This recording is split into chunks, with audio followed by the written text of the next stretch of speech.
ह्रीं अर्हं ळवो जिनाडम। मेरी भावना। छंद नंबर 4। कविवर अब कषायों पर प्रहार कर रहे हैं। कषायें कैसे कम करनी हैं, क्योंकि कषायों ने बहुत कुछ कंट्रोल किया है हमारे जीवन को। ये कषायें क्या हैं? कषायें हैं मन में उठने वाले विचार, बुरे विचार जो हमारी आत्मा को क्रस करते हैं, कसते हैं, उनका नाम कषाय है। अहंकार का भाव न रखो, नहीं किसी पर क्रोध करूं। देख दूसरों की बढ़ती को, कभी न ईर्षा भाव धरूं। रहे भावना ऐसी मेरी, सरल सत्य व्यवहार करूं। बने जहाँ तक इस जीवन में, औरों का उपकार करूं। अहंकार का भाव न रखूं। अहंकार मतलब होता है घमंड, गर्व का भाव न रखूं, अर्थात मैं अभिमान घमंड ना करूं। नहीं किसी पर क्रोध करूं। क्रोध मतलब गुस्सा, एंगर। तो मैं दूसरों पर किसी पर भी गुस्सा ना करूं। देख दूसरों की बढ़ती को, कभी न ईर्षा भाव धरूं। और दूसरों की वृद्धि अर्थात उन्नति को देख करके, दूसरों की बढ़ोतरी को देख करके, दूसरों के प्रोग्रेस को देख करके कभी न ईर्षा भाव धरूं। मैं कभी भी ईर्षा के भाव को धारण ना करूं। मतलब मैं उनसे जलन को प्राप्त ना हो, बल्कि उन्होंने जो प्राप्त किया है मैं उसे स्वीकार कर सकूं। रही भावना ऐसी मेरी, सरल सत्य व्यवहार करूं। और मैं मायाचारी से दूर रहूं। और कैसा बन जाऊं? सरल बनूं। तो रही भावना ऐसी मेरी, सरल सत्य व्यवहार करूं। हे भगवान, मेरी ऐसी भावना है कि मैं सरल और सत्य अर्थात सच्चा व्यवहार करूं। बनी जहां तक इस जीवन में, औरों का उपकार करूं। मेरे पास जो है उसका प्रयोग मैं दूसरों के लिए कर सकूं। दूसरों के जीवन को अपग्रेड करने के लिए, अच्छा करने के लिए मैं अपनी वस्तु, अपनी सामग्री का प्रयोग कर सकूं। ये एक शब्द हुए, एक एक शब्द देखें। अहंकार मतलब घमंड, तो घमंड का भाव ना रखूं। क्रोध, क्रोध मतलब गुस्सा, और किसी पर गुस्सा ना करूं। दूसरों की बढ़ोतरी मतलब प्रोग्रेस को देख करके कभी भी ईर्ष्या का भाव मतलब जलन ना करूं, उनकी बुराई ना करूं। और मेरी भावना ऐसी रहे कि हे भगवान, मैं हमेशा सरल और सत्य व्यवहार करूं, मतलब मायाचारी छल कपट ना करूं। हे भगवान, बने जहाँ तक अर्थात जितना मुझसे बन सके इस जीवन में, अर्थात इस जीवन में औरों का मतलब दूसरों का उपकार करूं, भला कर सकूं। मतलब अपने रुपये, पैसे, सामग्री का अच्छा प्रयोग कर सकूं, दूसरों के लिए लगा सकूं, दे सकूं। यहाँ पर कविवर 4 प्रकार की जो कषायें होती हैं, क्रोध, मान, माया, लोभ, इन चारों से हमारी आत्मा को कैसे बचाना है उसके लिए प्रभु से प्रार्थना कर रहे हैं। और प्रार्थना करते हुए सबसे पहले कहते हैं कि हे भगवान, मैं अहंकार का भाव ना रखूं, मतलब मैं अहंकार से अपनी आत्मा को बचा सकूं। अहंकार क्या करता है? अहंकार मतलब घमंड, मद, गर्व। ये हमें अपने आप को तो बहुत सुपीरियर मानता है और सबको हीन मानता है। सब मुझसे छोटे हैं। ये बहुत प्रकार का हो सकता है, लेकिन इसको कैटेगराइज किया है 8: ज्ञान, पूजा, कुल, जाति, रूप, सौंदर्य, सुंदरता, शरीर और धन वैभव।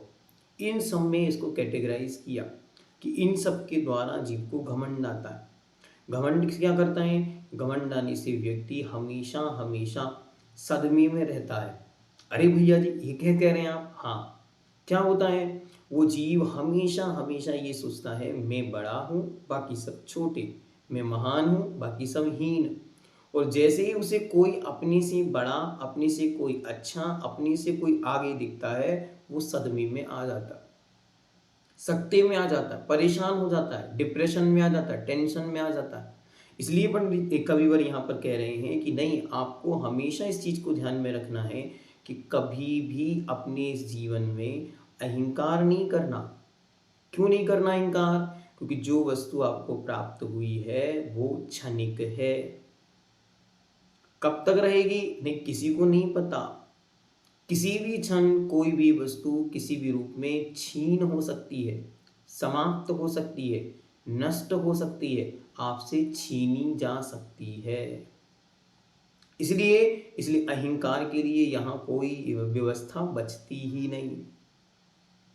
कोई व्यक्ति है, बहुत धनवान है, बहुत धनवान है, तो क्या उसका धन निरंतर हजारों हजारों वर्षों तक बना रहेगा? नहीं। हम और आपने बहुत सारे ऐसे लोग देखे हैं जो बहुत धन संपन्न थे, लेकिन जीवन के अंत आते आते उनके पास किराए के मकान भी नहीं रहा। ये क्या हो गया? ऐसा होते देखा जाता है। जो लोग शरीर से अत्यंत बलिष्ठ थे, सुंदर थे, रूप का बड़ा मद था, वे लोग बुढ़ापे में लाठी पकड़ने के सहारे, लाठी के सहारे भी चलने के योग्य नहीं बचे। कहाँ गया सौंदर्य? अच्छी तरह जब अभिमान अहंकार आए तो अपने आप को ये बात याद दिलानी है कि पहले अपना अतीत देखो और अपना भविष्य देखो, तब किसी चीज़ की चर्चा करो। मतलब जब आपको रूप का अहंकार आए तो हमेशा एक 10 साल के बच्चे की फोटो देखो, उसी बच्चे का 20 साल का फोटो देखो, उसी व्यक्ति के 30 साल की फोटो का इमेजिनेशन करो, 40 साल का और फिर 60 साल का। आपको समझ में आएगा कि रूप क्या होता है। आपको जब अपने से कोई व्यक्ति दिखे तो उसे देखते ही साथ ये देख ध्यान रखना है कि देखो किस प्रकार से अहंकार का परिणाम होगा। कोई व्यक्ति बहुत ज्ञानवान है और वो ज्ञान का अहंकार करेगा तो क्या होगा? धीरे धीरे वह ज्ञान छीन हो जाता है। आपने देखा होगा ऐसे बहुत सारे लोग जो अपने समय में बहुत अच्छे थे, बहुत ज्ञानी थे, आज वृद्धावस्था आते आते उस ज्ञान का उपयोग करने का क्षय ही नहीं बचा। कुछ याद नहीं रहता, सब भूल जाते हैं, मेंटली अनफिट हो गए। ये क्या हो गया? ज्ञानी ने अहंकार के कारण वह ज्ञान छीन हो गया। ऐसे ही धन, रुपया, पैसा, ये क्या है संसार? ये संसार सब कुछ क्षणिक है। यहाँ एक एक वस्तु प्रति समय परिणमित हो रही है। यहाँ सबके दिन और सब दिन एक से नहीं रहेंगे, सब कुछ बदलेगा। देखो, जो लोग कल भिक्षा मांगते, भीख मांगकर अपना भोजन आदि गृहस्थी जीवन चला रहे थे, वे लोग आज करोड़ों में करोड़ों रुपए के साथ सुख को भोग रहे होंगे। और जो राजा महाराजा थे, वे सब हीनता को, पतन को प्राप्त होके न जाने कहाँ पहुँच गए, पता नहीं। ये सब क्या है? ये सब पुण्य पाप का खेल है। जिन्होंने बड़े बड़े महल बनाए थे, किस लिए बनाए थे? इनमें हमारी 3 3 4 4 पीढ़ियां रहेंगी। आज स्थिति क्या है? आज स्थिति ये है कि उन महलों में चंगादर रह रहे हैं। उन महलों में कौन बसा? कोई नहीं रहा। इसलिए अच्छी तरह ये समझना कि हमारे जीवन में अहंकार नहीं आना चाहिए। और जब अहंकार आए, तुरंत अपने हाथ जोड़कर अपने प्रभु से प्रार्थना करें, हे प्रभु मैं विनम्र हूँ, मुझे विनम्रता प्रदान करें, क्योंकि मैं अहंकार को देख रहा हूँ। यह ज्ञान ज्ञान किसी का पूर्ण नहीं होता, ज्ञान तो सर्वज्ञ का पूर्ण होता है। हर व्यक्ति अपनी अपनी योग्य विद्या को प्राप्त करे, बस इससे ज़्यादा कुछ नहीं कर सकता। फिर आगे कह रहे हैं, नहीं किसी पर क्रोध करूं। कम से कम छोटी छोटी बातों पर तो गुस्सा नहीं करना। क्यों नहीं करना? ये गुस्सा ऐसा है जैसे हाथ पे रखा हुआ अंगारा। आपको क्या, आपको गुस्सा आया किसका? इसको आज हम मारेंगे, पीटेंगे, तो क्या किया उसने? अंगारा उठाया और उसके ऊपर फेंक दिया। अब क्या होगा? अरे वो अंगारा जाके उसके ऊपर गिरा अथवा नहीं गिरा, वो जला अथवा नहीं जला, नहीं पता, लेकिन जैसे ही आपने अंगारा छुआ था आपका हाथ तो जला ही जला। बस ऐसे ही इस क्रोध की स्थिति है कि आपने कहा कि उसको डांटेंगे, उसको दंड देंगे, उसको पनिशमेंट के लिए हम उसको डांट रहे हैं, तो आपने उसको डांटा तो हाइपरटेंशन किसका हुआ? आपका। ब्लड प्रेशर बढ़ा आपका, टेंशन बढ़ा आपका, बुरे शब्द बोले आपने तो कर्म बंद हुआ आपका। मेंटली, फिजिकली और वोकल हर प्रकार की जो प्रॉब्लम आई वो किसको आई? हमें आई। सामने वाले को कितना उसका प्रभाव पड़ा, सामने वाले को कितना चेंजेस उससे आया, सामने वाले ने कितना उसे समझा, वो उसके ऊपर डिपेंड करता है।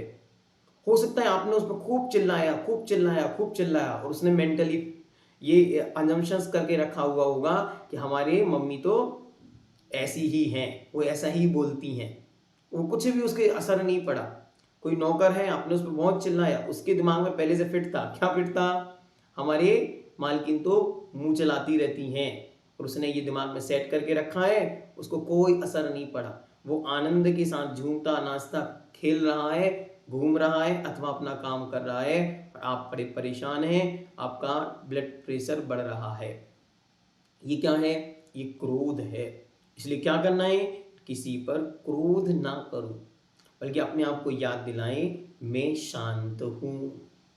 शांति से बैठ करके 5 मिनट तक 9 बार 27 बार अपने आप को याद दिलाएं, मैं शांत हूं। मेरा काम शांति है।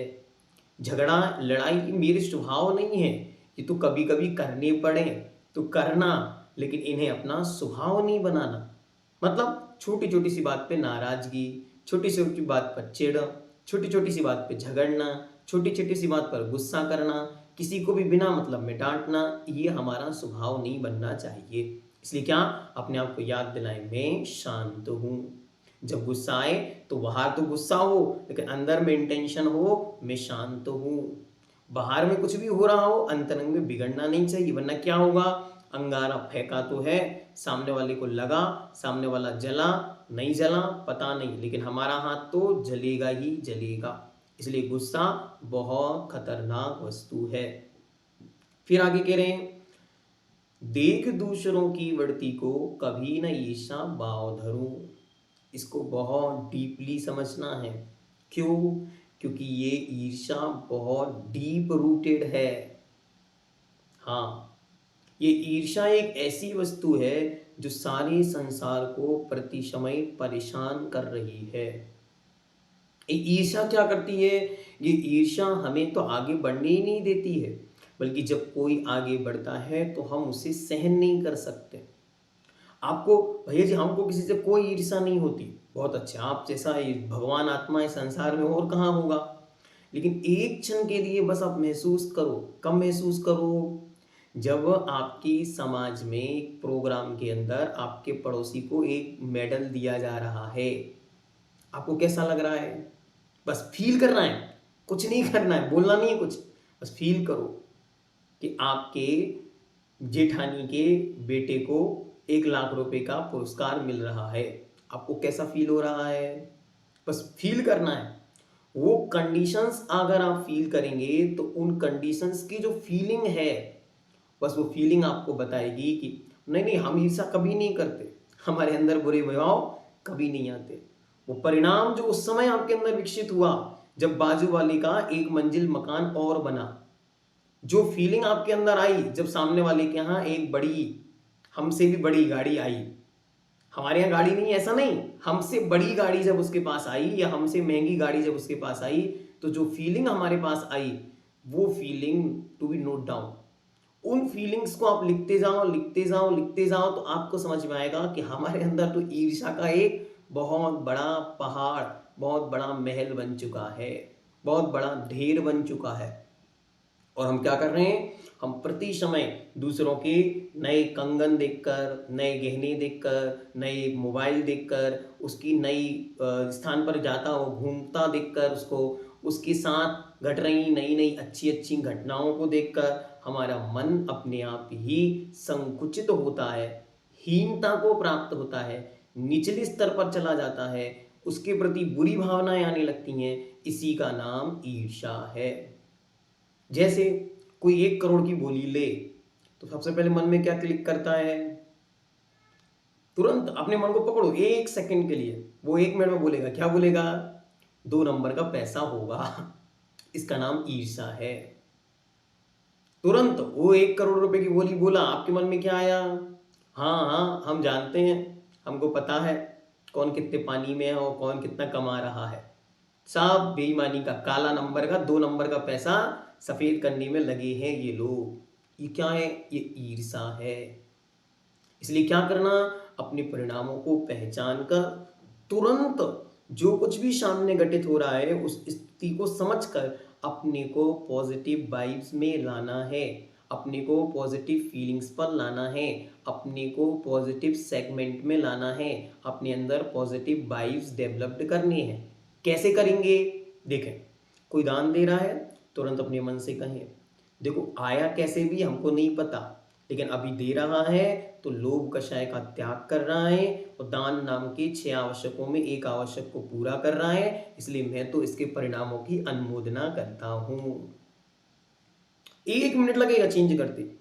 जो बच्चा टॉप किया, हाँ हाँ चीटिंग करके आया हुआ नंबर पक्का नहीं, तुरंत अपने मन को कहो ये फीलिंग नहीं लानी, फीलिंग टू बी डाइवर्टेड, तुरंत चेंज करना है और अपने मन से कहो जो भी जितना कुछ इस जीवन में प्राप्त कर रहा है उस सब कुछ उसका अपना क्षयोपशम है, उसका अपना पुण्य का योग है, वरना देने वाला यहाँ कोई नहीं है। चीटिंग से भी लाया है तो उसके पुण्य का योग है तो लाया है। पुण्य के योग, यशक कीर्ति के उदय के बिना प्रसिद्धि नहीं मिलती। कितने ही लोग हैं जिन्होंने अच्छे अच्छे काम किए लेकिन नाम लेने वाला कोई नहीं बचा, और कई लोग हैं बुरे काम करके भी नाम कमा रहे हैं। ये क्या है? यशक कीर्ति का उदय है। हम क्या करें? हम उनको देख करके अपने परिणाम खराब नहीं करें, क्योंकि इससे हमारे अशाता वेदिनी कर्म का आश्रव, नीच गोत्र का आश्रव और बहुत ही नेगेटिविटी अंदर भर जाने से, परिणामों की खराब हो जाने से दुर्गति का आश्रव बंद होगा। तो हम बार बार अपने आप को याद दिलाएं, जैसी कंडीशन बाहर में घटी तुरंत हमारे अंदर में क्लिक करना चाहिए कि हमें पॉजिटिव कैसे रहना है। क्योंकि अभी तक तो हम क्या कह रहे थे कि हम ईर्ष्या करते ही नहीं किसी से, लेकिन अब हमने आपके सामने कंडीशन रख दी ना कि उसके कंगन देखते ही पता चले सोने के हैं, पता चले नए हैं, तो परिणामों में उथल पुथल चालू हो गई। वो परिणामों की उथल पुथल आपको संभालने का बहुत बड़ा पुरुषार्थ करना होगा। इसलिए ईर्ष्या यदि कम होगी तो हमारे अंदर एक नया गुण डेवलप्ड होगा। उसका नाम क्या है? उसका नाम है गुणीषु प्रमोदम। प्रमोद का भाव आएगा। प्रमोद का भाव क्या होता है? जब अपने से किसी बड़े को देखें, जब अपने से कोई सम्मानीय को देखें, अपने से कोई धनवान को देखें, अपने से कोई अधिक ज्ञानवान को देखें, अपने से कोई अधिक संपन्न को देखें, समृद्ध को देखें, तो क्या हो जाए? तो उन्होंने लिखा, चेहरे पर मुस्कान हो, आंखों में प्रसन्नता हो और हाथ जुड़ जाएं और मस्तक विनम्रता के भाव से थोड़ा सा झुक जाए। बस इतना सा ही गुणीषु प्रमोदम, प्रमोद का भाव आपके अंदर विकसित हो जाएगा तो क्या होगा? As you give as you get, जो आप देंगे वो आपको मिलेगा। तो यहाँ आपने क्या दिया? यहाँ आपने उन्हें ग्रेटिट्यूड दिया, यहाँ आपने उन्हें सम्मान दिया, तो आपका सम्मान बढ़ने लगेगा। और वहां आपने क्या दिया? वहां आपने ईर्ष्या दी, जलन दी, तो वो जलन भी बढ़ेगी। इसको भी अच्छी तरह समझना कि जो ईर्ष्या है वो जलन है, वो बाहर वाले को जलाएगी अथवा नहीं जलाएगी नहीं पता, लेकिन यदि आपके अंदर आई है तो आपके अंदर तो जलाएगी ही जलाएगी। इसलिए उस ईर्ष्या से बचने का प्रयास करना। और बढ़ोतरी क्या कितना सुंदर लिखा, देख दूसरों की बढ़ती को, बस जैसे ही दूसरे की बढ़ती दिखे, वृद्धि दिखे, हमारा परिणाम एकदम क्लियर हो। क्या? दुनिया में अपने क्षयोपशम के बिना किसी को कुछ मिलता नहीं। अगर सामने वाले को मिला है तो जरूर उसने पूर्व में कुछ अच्छा किया होगा। तो अब हमें क्या करना? हमें अच्छा करने में लग जाना है। कोई बहुत सुंदर व्यक्ति दिखा, कोई बहुत सुंदर स्त्री दिखी, उसकी सुंदरता देख के क्या होगा? हीनता का भाव आ जाएगा। कोई बहुत मोटा है और सामने से कोई एक स्लिम बॉडी आ गया तो उसके अंदर हीनता का भाव आ जाएगा। कोई बहुत काला है, सांवला है, और कोई सामने से बहुत सुंदर गोरा आ जाए तो उसके अंदर हीनता का भाव आ जाएगा। वो हीनता रूप ईर्षा है। ईर्षा दो प्रकार की, एक बहुत बड़ों से आएगी, एक बहुत कम से आएगी, हीनता लाएगी और एक अहंकार लाती। बार बार बार बार अपने परिणामों को पकड़ के, अपने अंदर को संभाल के और अपने आप से ये बात करना, ये सेल्फ टॉक है, ये सेल्फ सजेशन है, ये सेल्फ अपने आप को मोटिवेट करना है, सेल्फ मोटिवेशन होते रहना चाहिए, सेल्फ सजेशन होते जाना चाहिए, ऑटो सजेशन होते रहना चाहिए कि आपको अपने आप को कहाँ रखना है, वरना आप अपने ही पतन के, अपने ही डाउनफॉल के जिम्मेदार होंगे।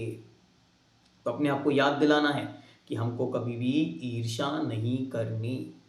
कहना नहीं बस दूसरों से, नहीं नहीं हमको कोई ईर्ष्या नहीं है, बस अपने परिणाम को पकड़ करके तुरंत उसका रिजल्ट आपको निकालना कि परिणाम कहाँ पर है। क्योंकि हमसे अच्छा हमको कोई नहीं जानता।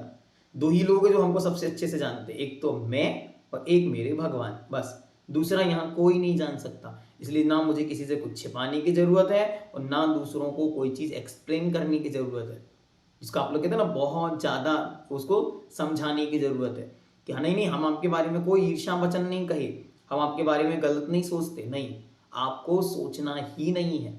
क्योंकि हम सोचेंगे उसका क्या होगा हमको नहीं पता, लेकिन हमारा डाउनफॉल शुरू हो जाएगा, क्योंकि हमारे वैसे नेगेटिव कर्म आना चालू हो जाएंगे। जब भी नेगेटिव कर्म उदय में आएंगे तो परेशानी किसको होगी? हमको। सामने वाले का हमको नहीं पता। इसलिए बार बार इस ईर्ष्या को पकड़ने की कोशिश करना। फिर कह रहे हैं रही भावना ऐसी मेरी सरल सत्य व्यवहार करूं। इसको हमेशा समझ के रखना, जैसा आप व्यवहार करेंगे वैसा व्यवहार लौटकर आपके पास आएगा। इसलिए हमेशा अपने परिणामों में भी सरलता हो और अपने व्यवहार में भी सरलता हो। आज आपको लग रहा है कि ये कौन है, ये नौकर है, हमारे दास हैं, ये इस प्रकार हैं, गरीब हैं, तो उनके साथ क्या करना? जो चाहे वो मनचाहा हम व्यवहार कर सकते हैं, लेकिन किसी के भी दिन पलटते देर नहीं लगती। कल हो सकता है कहीं कोई घटना घट जाए। आपने कोरोना देखा ही अपने सामने कि कुछ भी हो सकता है। एक दिन में ही करोड़पति मालिक सारे बिजनेस पर ठप्प हो सकता है। एक दिन में ही कोई एरोप्लेन से उड़ते हुए जा रहा था विदेश करोड़ों रुपए कमाने के लिए, करोड़ों रुपए के सब कुछ था, 1 मिनट में झूला छाप हो गया, खत्म सब कुछ। तो 1 सेकंड 1 मिनट की दुनिया है, 1 मिनट 1 सेकंड में सब कुछ बदल सकता है। इसलिए हमको चाहिए हमें हमारे परिणामों को एक एक क्षण संभालना है। इसलिए क्या करो? सरल सत्य व्यवहार करो। जब बन सके, जितना बन सके अपने अंदर सरलता का विकास करें। अपने आप को और सरल और पोलाइट और निर्मल करने की कोशिश करना। भैया जी अगर हम और सरल हो जाएंगे ना तो फिर तो हमारी सासू माँ हमको और परेशान करेंगी, ठीक है ना। अगर हम और सरल हो जाएंगे तो फिर हमारी भाभी तो हमको जीने नहीं देंगी। तो आपको क्या करना? अच्छी तरह ही ध्यान में रखना है कि हमको अपने आप पर काम करना है, सामने वाले पे नहीं। दुनिया में एक ही कोना है जिसे हम पूरी तरह से साफ कर सकते हैं, वो है ये अपना हृदय, अपना मन। बाहर वाले की नो गारंटी। बाहर वाले तो कचड़े के ढेर से भरे हुए मिल सकते हैं, घूमते फिरते चलते फिरते डस्टबिन हो सकते हैं। हमें उन पर काम नहीं करना है, हमें इस पर काम करना है। हमें इसे साफ करना है, हमें इसे सरल और इसे सत्य की ओर ले जाना है। तो हमें अपने ऊपर काम करना है, बाहर वालों से बचते हुए, ठीक है। तो सरल और सत्य बनने से बहुत सारे फायदे होंगे। सबसे बड़ा एक फायदा हुआ, आपका टेंशन कम हो जाएगा। जो दिखावा है, जो छलावा है, ठगने की जो भावना है, ये वही मायाजारी कह रहे हैं। मायाजारी में क्या है? छलने की भावना है। हम हैं कुछ, दिखना कुछ चाहते हैं। हम हैं कुछ, बताना कुछ और चाहते हैं। हमारे मन में कुछ है, हम वचनों से कुछ और कहना चाह रहे हैं। तो हो क्या रहा है? वो कभी भी इफेक्टिव कम्युनिकेशन नहीं होगा, वो कभी भी दूसरे के हृदय में नहीं पहुंचेगा, वो केवल ऊपर ऊपर रहेगा। और जब आपका मन, वचन और काय तीनों एक हो जाएंगे, सरल और सत्य हो जाएंगे, मायाचारी, धोखाधड़ी, छल कपट खत्म हो जाएगा, तो आपको बहुत सारे बेनिफिट्स देखने को मिलने लगेंगे। इसलिए प्रेम हो तो छल कपट से रह, गुस्सा हो तो छल कपट से रह। सब चीजों में छल कपट को कम करते करते करते करते अपने को और प्यूरिफाई करने की कोशिश करना। तो क्या कहना अपने आप से? अपने आप को अफर्मेशन देना है। कौन सा अफर्मेशन? अपने आप को हमेशा ये याद दिलाना है, मैं कौन हूं? मैं सहज हूं। मैं सहज हूं, बस। सहज मतलब जैसा उत्पन्न हुआ था ऐसे एक बच्चे की तरह हूं। बस एक बच्चे को कोई प्रॉब्लम नहीं, बुआ घर में आई चाहे मौसी घर में आई, वो दोनों के साथ खेल रहा है। बुए के बच्चे हैं कि पड़ोसी के बच्चे हैं कि जैन के बच्चे हैं कि अजैन के बच्चे हैं कि अमीर के बच्चे हैं कि गरीब के बच्चे, सबके साथ खेलता है वो। लेकिन जैसे ही बड़ा होता है उसके अंदर सारे के सारे डिफरेंसेस सामने आ जाते हैं। ये छल कपट हो गया। अब सबके साथ व्यवहार अलग अलग करना होता है। यहाँ पर सबके साथ सरलता और सबके साथ सत्यता का व्यवहार विकसित करना। तो मैं कैसा हूं? मैं सहज हूं। ये अफर्मेशन अपने को देना। और अंत में कह रहे हैं, बने जहां तक इस जीवन में औरों का उपकार करूं। मेरे पास जो एक्सेस है उसे मैं लोभ यदि अपना कम करूंगा तो ये दूसरे के काम में आ जाएगा। ठीक है, बस ये अपने अंदर विकसित करना है कि मेरा जो एक्सेस है वो किसी के काम में आ जाएगा। इसका एक बहुत अच्छा प्रैक्टिकल आप कर सकते हैं। क्या प्रैक्टिकल करना है?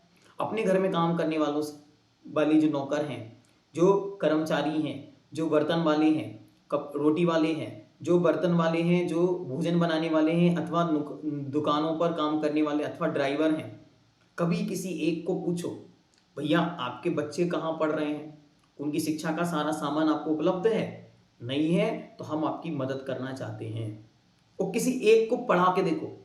आपको अपने हजारों हजारों करोड़ों करोड़ों रुपए भी खर्च करने के बाद जो आनंद, जो सम्मान अपनी संतान से नहीं मिलेगा, उससे ज्यादा जिसे आप 100-50 हजार रुपए देकर पढ़ा लिखाकर आगे बढ़ाएंगे, वो आपको जिंदगी भर सम्मान देगा।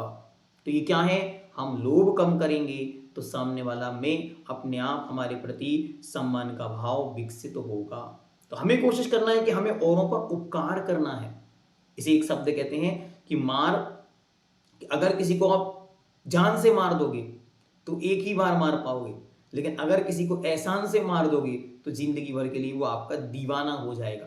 तो बस वही कोशिश आपको यहाँ करनी है कि हमेशा दूसरों पर कुछ ना कुछ उपकार होता रहे, ऐसा कुछ फीलिंग के साथ आपको आगे बढ़ना है।